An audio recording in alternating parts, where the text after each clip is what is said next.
Hi guys, this is मीराकुल documenting my life as a J aspirant.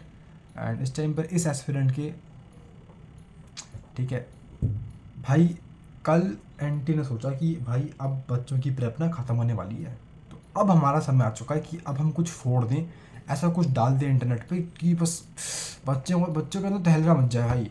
और उन्होंने सोचा कि इस बार हम पेपर का पैटर्न चेंज कर देंगे, मतलब एकदम ही मतलब आउट ऑफ द बॉक्स ले आए चीज़ों को, ठीक है एकदम ही। और उन्होंने सोचा कि इस बार हम जो एक था ना सेक्शन बी न्यूमेरिकल वाला, उसमें से हम ऑप्शन ही हटा देंगे, मतलब जिसको बोलते हैं ना क्वेश्चंस के अंदर से ऑप्शन चूज, वो हटा देंगे, भाड़ में जाए। अब बच्चे जो हम देंगे वही सॉल्व करेंगे। ये पैटर्न था कुछ टाइम पहले का, कुछ सालों पहले का मेरे ख्याल से, पता नहीं कब का था, मुझे याद नहीं है, बट था तब का था ये। और दे थॉट कि अब समय आ चुका है कि जिन्होंने ड्रॉप लिया था ये सोच के कि वो अच्छा करेंगे, अब उनकी भी बैंड हो जाएंगे, ताकि अब उनको ना लास्ट ईयर जीने दिया ना, उनके मार्क्स लास्ट ईयर आए because of the number of students जो बैठे इस साल। चीटिंग जो भी हुआ मुझे नहीं पता, भगवान जाने भैया, एनटीए की माया है, मेरे को नहीं पता। बट जो भी कुछ हुआ उस चक्कर में बच्चे ने ड्रॉप लिया। अब उसने जब ड्रॉप लिया तो उस ड्रॉप ईयर में उसके साथ ये हो रहा है कि भाई साहब सेक्शन बी में से चॉइस ही हटा दी उन लोगों ने।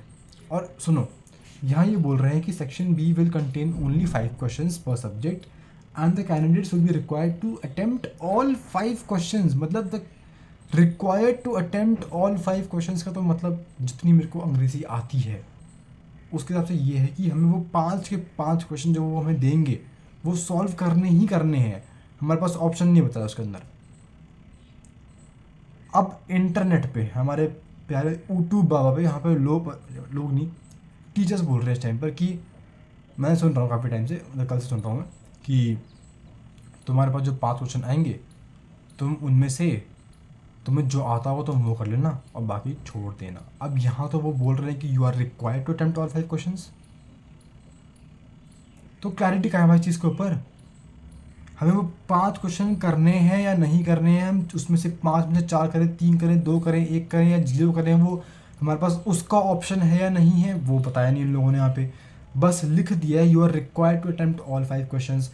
अब यहाँ तो ये बोल रहे हैं कि मैंडेटरी है। अब टीचर्स बोल रहे हैं कुछ कुछ कि मतलब तुम उन 5 में से वो करना जो तुम्हें आता है। अब भाई हम कहाँ जाएँ, ये तो बताओ। कोई कुछ बोल रहा है, कोई कुछ बोल रहा है। साथ में इन्होंने एक मतलब, अरे इतना दिमाग लगा लेते भाई, साथ में एक पेपर पैटर्न रिलीज़ कर दो, एक एक सैम्पल पेपर डाल दो भाई, कुछ तो डालो साथ में। तुमने तो भाई डाल दिया एक सर्कुलर, तुम्हें क्या, तुम तो एनटीए है भैया, उसने कर दिया अपना काम। अब इनफैक्ट इसके बाद सिलेबस का भी कुछ नहीं पता हमें, ठीक है, सिलेबस चेंज होगा या नहीं होगा। वॉट इफ़ ये अगर एनटीए ये कर सकता है ना, तो वो कुछ भी कर सकता है, कुछ भी। व्हाट इफ सिलेबस वापस से वही ओपन किया जो लास्ट ईयर था, फिर ये चीज़ें ना, ये एक तो अक्टूबर मिड में लेके आ रहा है, अक्टूबर ख़त्म होने वाला है, 10 दिन बचे हैं बस, ठीक है। ये अब लेके आ रहा है चीज़ें, ये कि पेपर पैटर्न चेंज होगा, ठीक है, सिलेबस पता नहीं क्या आएगा, कुछ नहीं पता, अभी तक रिलीज़ नहीं कर रखा है, नवंबर में डालेंगे। अब बच्चे उसके बाद कितना ही रिकवर कर लेंगे भाई, तुम्हारे अंदर अकल नहीं है क्या, ये पता नहीं क्या भाई, मैं कहाँ घुस गया भाई। मैं मजाक भी नहीं कर रहा हूँ, इस पॉइंट पे मेरे को लग रहा है मैंने ड्रॉप लेके ना गलती नहीं करी भाई, मतलब भाई मैं अपनी बात कर रहा हूँ, ठीक है, I am talking about my self right now, कि मैं अभी तक जो अपनी प्रेप है मैं उसको ऐसे कर रहा था कि ठीक है भैया, कुल फिजिक्स केमिस्ट्री के अंदर पेपर मोस्टली आएगा फॉर्मूला बेस्ड, एंड कुछ कुछ क्वेश्चंस अच्छे लेवल के आएंगे, वो हम कर लेंगे, वो हो जाएंगे आराम से जिस हिसाब से मैं पढ़ रहा हूँ। लेकिन अब इन्होंने ये कर दिया है कि पहली बात तो पेपर का लेवल बढ़ने वाला है जिस हिसाब से ये स्टेप्स ले रहे हैं, ठीक है, वो तो फॉर श्योर है, ठीक है। अब मेरे मन में ये आ रखा कि अकुल व्हाट इफ़ पेपर का लेवल बढ़ चुका है, अब बढ़ गया मान ले, और जो इन डेप्थ क्वेश्चन आता है ना, कि मतलब जिसमें इंटीग्रेशन इन्वॉल्व है, ठीक है, फिजिक्स के अंदर, वो वाले क्वेश्चन अगर आ गए पेपर के अंदर, तो उस टाइम पर तेरा टेम्परामेंट क्या होगा, तो कैसे करेगा उन क्वेश्चन को सॉल्व। बिकॉज मैं इस टाइम पर जो क्वेश्चन सॉल्व कर रहा हूँ पीवाईक्यूज वगैरह, वो यूजुअली वो हैं जो जिसमें इतना इतना मतलब ऐसा नहीं है कि बहुत टफ है, बट हैं मतलब ठीक ठाक लेवल के हैं, बट स्टिल वो होता है ना, एक तो कुछ नहीं पता भाई अब कि पेपर कैसा आएगा, कुछ आइडिया नहीं है इस टाइम पर। अब मतलब ऐसा सा हो गया कि भाई पहले मरे एक बार इस साल जब जेई दिया, उसके बाद फिर से अब नेक्स्ट ईयर वापस से वही होने वाला है। समझ नहीं आ रहा कहाँ जाए। फिजिक्स केमिस्ट्री में मतलब लेवल क्या आएगा पेपर का कुछ आइडिया नहीं है हमको। ठीक है, तो अजीब सा हो गया भाई इस टाइम पर। दूसरी बात, मैथ्स। अब तुमने अगर एनटी ये बोल रहा है कि तुम्हारे पास मतलब तुम्हें वो 5 के 5 क्वेश्चन तुम्हें सॉल्व करने ही करने हैं, तो भाई मैथ्स में कैसे करूँगा वो मैं सॉल्व। मैं किसी और की बात नहीं कर रहा हूँ, मैं अपनी बात कर रहा हूँ। ये चैनल मेरा है, मैं अपनी बात कर रहा हूँ उस टाइम पर। मैं मैथ्स को सॉल्व कैसे करूँगा भाई, वो 5 के 5 क्वेश्चन मैं सॉल्व कैसे करूँगा जब मेरे को भाई, जब मैं लिटरली 5 से चैप्टर में छोड़ के जा रहा हूँ उस टाइम पर। तो क्योंकि मेरी रिक्वायरमेंट है ना छोड़ना। अगर मैंने वो नहीं छोड़े तो मेरा सिलेबस रिवाइज नहीं हो पाएगा पहली बात तो, एंड जो चैप्टर्स मैं पढ़ रहा हूँ वो भी अच्छे से नहीं हो पाएंगे। मुझे वो 5-6 चैप्टर्स छोड़ने ही हैं, मतलब ही नहीं बनता भाई उन्हें करने का इस टाइम पर। अगर मैं उन्हें करने बैठा तो गए। मैथ्स में तो वैसे भी वो जो सेक्शन भी होता है उसे करने में मौत आती है भाई, कि इसको उठाएं कैसे। क्योंकि इंटीजर्स को करने के लिए ना बहुत दिमाग चाहिए भाई, वो एक कॉन्फिडेंस चाहिए अपने अंदर कि हाँ वो क्वेश्चन हमसे हो चुका है, हमारा आंसर सही है। अब या तो ये इसके अंदर ये बता दें हमको कि इसमें जो मार्किंग सिस्टम है वो ऐसा है कि 4-0 का है, कि तुम चाहे तुम्हें सारे करने हैं लेकिन तुम गलती करोगे भी तुम्हारे मार्क्स कम नहीं होंगे उस केस के अंदर। एटलीस्ट ये कम से कम वो कर दें, तब तो समझ में आता है। इन्होंने कुछ बताया ही नहीं है भाई। एक स्ट्रेसफुल सिचुएशन में डाल दिया हम लोगों को, मेरे को, और उसके बाद बस छोड़ दिया है। अजीब मतलब भाई मैं क्या बोलूँ भाई, इस टाइम पे मेरा ना दिमाग ख़राब हो रहा है कल से। और फिर लोग बोल रहे हैं कि भाई कंपटीशन तो सबके लिए कम हो जाएगा। अरे भाई तू तो फालतू में इधर टेंशन ले रहा है भाई, कंपटीशन सबके लिए कम होगा। अबे तेरा दिमाग ख़राब है क्या भाई, सबके लिए कम नहीं होगा। कम तुम्हें प्रॉब्लम वही है ना, तुम्हें लगता है कि एक चेंज आया तो वो चेंज सबके लिए आ गया है, सबके लिए फ़ायदा करेगा। नहीं भाई, अब इस पॉइंट पे जो पढ़ने वाले बच्चे हैं, जो काफ़ी ज़्यादा पढ़ रहे थे अभी तक एंड जिनकी प्रिपरेशन एक एडवांस लेवल तक की भी थी, जिनकी थ्योरी काफ़ी अच्छी लेवल तक कंप्लीट थी, जिनकी क्वेश्चन प्रैक्टिस काफ़ी हो रखी थी, अब उन बच्चों के लिए फ़ायदा होगा सिर्फ, क्योंकि उनने वो चीज़ें कर रखी हैं ऑलरेडी अब। और इनफैक्ट फ़ायदा उनको भी होगा जिनकी प्रेप ख़त्म होने वाली है, लाइक जिनका सिलेबस अक्टूबर एंड तक ख़त्म होने वाला है, उन बच्चों को भी फ़ायदा होने वाला है, because they have approximately 3 months from here to recover from all this. पिसेंगे वो जो जिनका सिलेबस ख़त्म होगा नवंबर एंड के अंदर। मैं अपनी बात कर रहा हूँ उस टाइम पर, मैं पिसूँगा भाई, क्योंकि मेरे को नहीं पता कि जो मैंने चैप्टर्स कर लिए अभी तक, अब क्या वो मेरे हो रखे नहीं हो रखे मुझे नहीं पता। क्योंकि अपेरेंटली अब इन डेप्थ क्वेश्चंस आने के चांसेस हैं, अगर एनटीए सोच रहा है कि वापस से पहले वाले पैटर्न पर जाना है, तो उस केस के अंदर वही अच्छे क्वेश्चंस आने वाले हैं। और am I prepare for them? I don't think so. I was prepared, I was hoping कि भाई पेपर का लेवल वही आएगा जो अभी तक आता, मतलब थोड़ा बढ़ेगा obviously, but I was not hopping कि भाई ये ऐसा कर देंगे कि मतलब जो, देखो I will tell you something. I was thinking कि मान लो पहले एक बच्चे के लिए 80 मार्क्स आना फिजिक्स के अंदर, it was a piece of, मतलब बहुत ही आसान चीज़ थी पहले वो, क्योंकि 5 क्वेश्चन 10 में से करना it was a very easy thing, because एक तो पहली बात तो लेवल पेपर का काफ़ी आसान, दूसरी बात चॉइसेस बहुत हैं सेक्शन बी के अंदर, तो वो 5 क्वेश्चन निकाल के 20 मार्क वहाँ से पक्के हो गए। अब अगर बच्चे ने एमसीक्यू वाले पार्ट के अंदर अपने 15 क्वेश्चन भी कर लिए तो तब भी उसके 80 मार्क बन जाएंगे, डन। अब इस केस के अंदर हो ये रहा है कि वो जो 5 क्वेश्चन आने वाले हैं इंटीजर के अंदर, हमें उसका कुछ आइडिया नहीं है कि वो अगर टफ आ गए तो इन 5 में से सिर्फ एक ही हो पाएगा हमसे। ठीक है, पहली बात तो ये हो गई। अगर इजी आए तो 5 में से 3 हो जाएंगे, 4 हो जाएंगे, एक ना एक गलत होने के चांसेस काफ़ी ज़्यादा बढ़ जाते हैं। तो मतलब ये है कि अब वहाँ से 20 मार्क लाना तो बहुत ही मुश्किल हो गया। सेकंड चीज़, हर बच्चा भाई उस एमसीक्यू वाले पार्ट पे से 15 क्वेश्चन सही नहीं कर सकता है। बच्चे 18 क्वेश्चंस करके आते हैं, तब जाके वो 15 पे गिरते हैं, 15 सही होते हैं, उस पर नेगेटिव मार्किंग लगती है, तब जाके पता नहीं कितने मार्क्स बनते हैं उनके, 55 56 कुछ अराउंड बनते हैं उसके मार्क्स। इसका मतलब ये है कि अब बच्चे के लिए वो जो है ना 80 मार्क का स्कोर, वो एक होता है, मतलब एक भाई मतलब मैं समझाऊँ कैसे उस चीज़ को। वो एक तुम्हारा गोल बन जाएगा 80 मार्क, जो कि पहले था कि 80 मार्क तो आ जाएंगे आराम से फिजिक्स के अंदर। ये मैं अपनी बात कर रहा हूँ पे, मैं प्योरली अपनी बात कर रहा हूँ, मैं किसी और की बात नहीं कर रहा हूँ उस टाइम पर, ठीक है।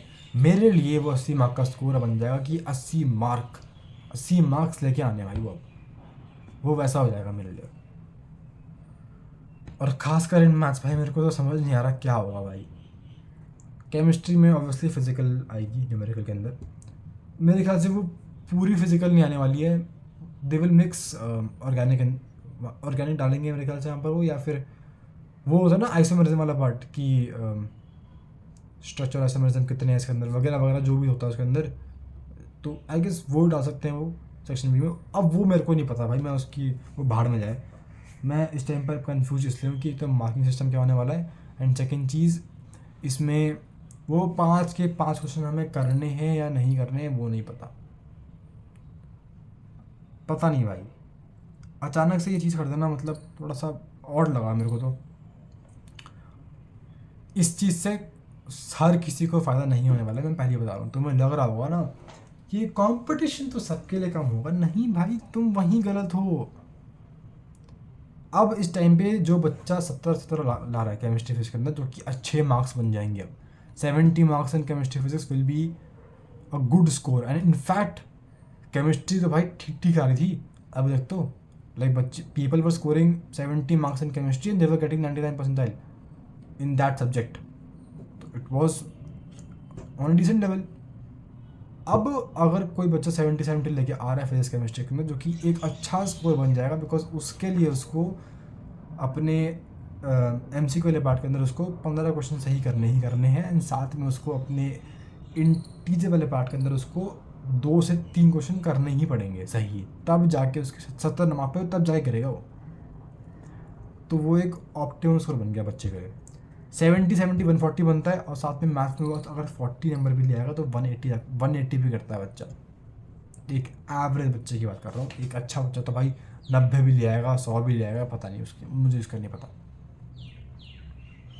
तो कंपटीशन तो उनके लिए कम हो गया है जो पढ़ रहे हैं अच्छे से, प्रॉपर घिसाई इसको बोलते हैं ना, वो कर रहे हैं। और कंपटीशन बढ़ उनके लिए गया है, बड़ा नहीं है। एक मैं बोलूँगा ना, एक अगर नेक्स्ट ईयर जो 99 थी, मतलब वो अगर आनी थी 220 पे, तो वो अब गिर के 200 पे आएगी, ठीक है। 200 नहीं तो 180 पे आ जाएगी। 150 वाला केस तो मुझे लगता नहीं भाई होने वाला है, बिकॉज भाई बच्चे भी तो बड़े हैं। बच्चे 12 लाख नहीं है भाई, बच्चे हैं 16 लाख 17 लाख के अराउंड। बच्चे भी तो बड़े हैं, हर बच्चे को पता है भाई इस चीज़ के बारे में। तो हर बच्चा अपना पढ़ने का तरीका बदलेगा। ये वो केस बन चुका है इस टाइम पर, मतलब हम एकदम अनजान हैं कि क्या होने वाला है इस टाइम पर JEE मेंस 1 में। मुझे अपना ही नहीं पता, मैं तुमको क्या बताऊँ भाई। इस टाइम पे लोग मुझसे पूछो तो क्या करने वाला है, मुझे नहीं पता, मुझे खुद ही नहीं पता मैं क्या करूँ चेंजेस में, कैसे अब क्या पढ़ूँ, समझ नहीं आ रहा बिल्कुल भी।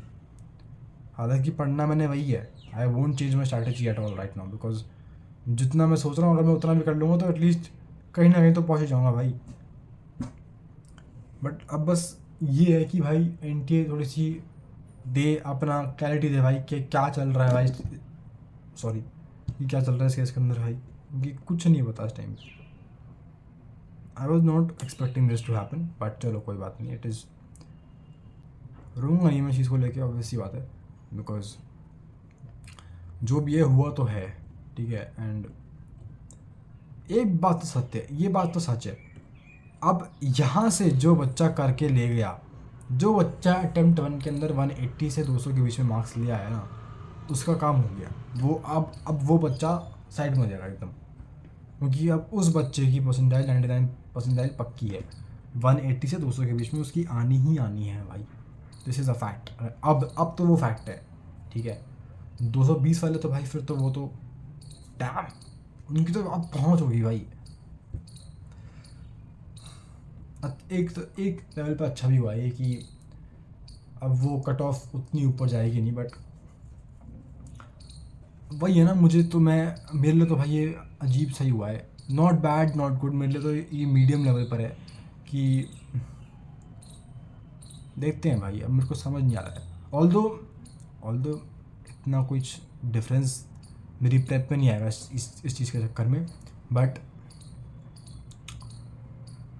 देखते हैं चलो। पढ़ना तो है ही, बट इट वाज, अब बस भगवान करे ये सिलेबस मेरे को चेंज ना करें भाई, हाथ जोड़ता हूँ भाई एनटीए से, भगवान प्लीज़ सिलेबस मेरे को चेंज मत कर देना, वरना भैया मैं गया। अगर इन्होंने वापस सिलेबस बढ़ा दिया भाई, फिर तो भाई मैटर ख़राब हो जाएगा बिल्कुल ही। ठीक है चलो, और तो मैं क्या ही बोलूँ, नो अपडेट्स, मुझे बात करनी नहीं भाई इस बारे में, मेरा दिमाग ख़राब हो रखा है। ठीक है, पढ़ते रहो, जो पढ़ रहे हैं, जो अच्छे बच्चे हैं भाई पढ़ते रहो, गुड फॉर यू।